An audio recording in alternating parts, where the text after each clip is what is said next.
My girlfriend left me because I shot a burglar. This happened several months ago. I waited for everything with the police to be settled, and no charges were filed. Some background. After I graduated from school, I moved back to the city I grew up in to start my career. Through some new social circles, I met a woman we will call Sarah. She was awesome, very smart, funny, and we had lots of common interests. We clicked very well. I eventually asked her to be my girlfriend, and she said yes. We shared a lot with one another, and I found out something about her. She has an extreme aversion to violence. It stems from some stuff she went through when she was younger. Something to know about me. I've been a hobbyist marksman for a long time, and I carry a pistol with me and keep it on my nightstand. It's a personal security preference. Sarah knew all of this, and she told me it wasn't a problem. We were together for a couple of months before something happened with her housing situation. I think her landlord was doing a full gut and needed the tenants out. Her lease was up and there wasn't much she could do. I told her she could stay with me at my house for as long as she needed. I live in a less nice area, but burglary is still not super common. I just got a shit hand dealt to me.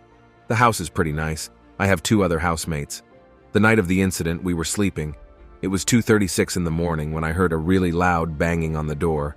I won't ever forget those numbers on the clock. It sounded like someone was trying to break in. I woke Sarah up and told her to go to the bathroom, lock the door, and call the cops. A few seconds later, I heard the door break open, and I peeked into the hallway by my bedroom, and I didn't see anything for a few seconds. Then the guy turned the corner. I shot him twice center mass. There was some labored breathing for a few seconds, and then he was gone. My housemates were away for the weekend, so thankfully someone was spared the hassle of this whole thing. The cops came 15 minutes later. They really irritated the piss out of me.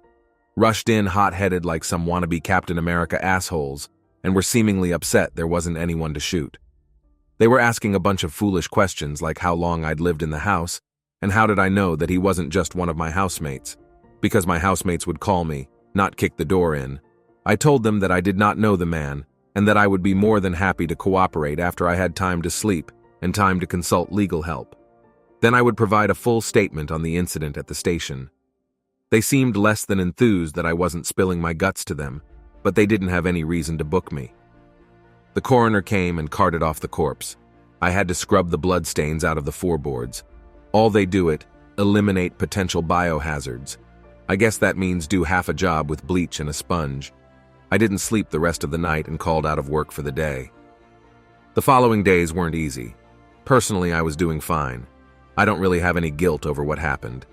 I've had a really hard time finding it in me to see that guy as anything but a threat, not a person. He was just a threat that had to be dealt with. It may sound callous, but it's just how I feel. I want to have sympathy and understanding for what pushes people to do things like this, but when I'm the one being directly impacted, it's so hard. I didn't share these feelings with Sarah. Sarah was shaken 6 ways from Sunday. She left to stay with her parents. This is where the shit really hit the fan. She called me a couple days later and we talked for a long time, and she finally got around to saying that she couldn't do this anymore. The idea that I had killed somebody was way too much for her, and that we had to call it. I was, and still am, really upset. I lost someone that means a lot to me because some stupid junkie motherfucker couldn't help but break into my house. If that dumb son of a bitch had made better choices, I would still be with her. Everything was lining up really nicely too. I have a good job, I have a car, working on saving money for a house, and I had a great partner. Now she's gone. I completely understand why she left. I'm just really sad. There's so much I wanted to do with her. She really likes fish, and I wanted to take her to the aquarium. Maybe we'll find our way back to each other. I'm not holding my breath. It's been too long with no contact.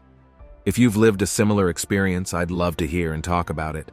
It would be nice to know that I'm not going through this by myself. You're not wrong, but I was in a similar situation once, and I just yelled out that I have my pistol, and they beat it pretty much immediately. I feel for you, though. Most people don't really want to kill anyone. I guess that would run the risk of them being alert if they're also armed and willing to hurt you, even if there's a low chance of it. Really sucks this happened to OP, though. It's possible, but even criminals don't usually want to get in a shootout if it can be avoided. If someone broke into my house, I'm 1. Not waiting to see if they want to get in a shootout. 2. Not giving up my advantage of having the drop on them by announcing myself. Home invaders forfeit their life the moment they enter. Then, why are they breaking into a place they know will likely have people inside of it? If they didn't want to hurt someone, they'd break into a commercial property at night, or may I be an empty-looking residence during the workday. Anything else is likely to be more than a simple burglary. OP just said both his roommates were gone for the night. Makes sense the burglar could have scoped the place out enough to see the car as missing, but not enough to realize there was a third tenant. America is all kinds of fucked up. What does more than a simple burglary even mean? Round my way we got crime, but ain't nobody getting medieval with that shit. Roommates were out of town, so they might have thought it wasn't occupied. No mention of the person breaking in having been armed, and typically someone assuming it's occupied going in solo, or going through the trouble of kicking in a door that takes more than a couple tries, since it would obviously alert the person thereafter. Probably just didn't see the cars they were used to seeing there, knocked loud to check if anyone was home then, without hearing a response, just figured it was empty. OP is well within their rights for most of America, and based off what they wrote, I'm gonna doubt they were aware of any of those things at the time, but probably needs to start looking into therapy ASAP. Sounds like they were loud as fuck and just didn't give a shit. That person was on a mission to fuck some shit up. He needed to be stopped, not dissuaded.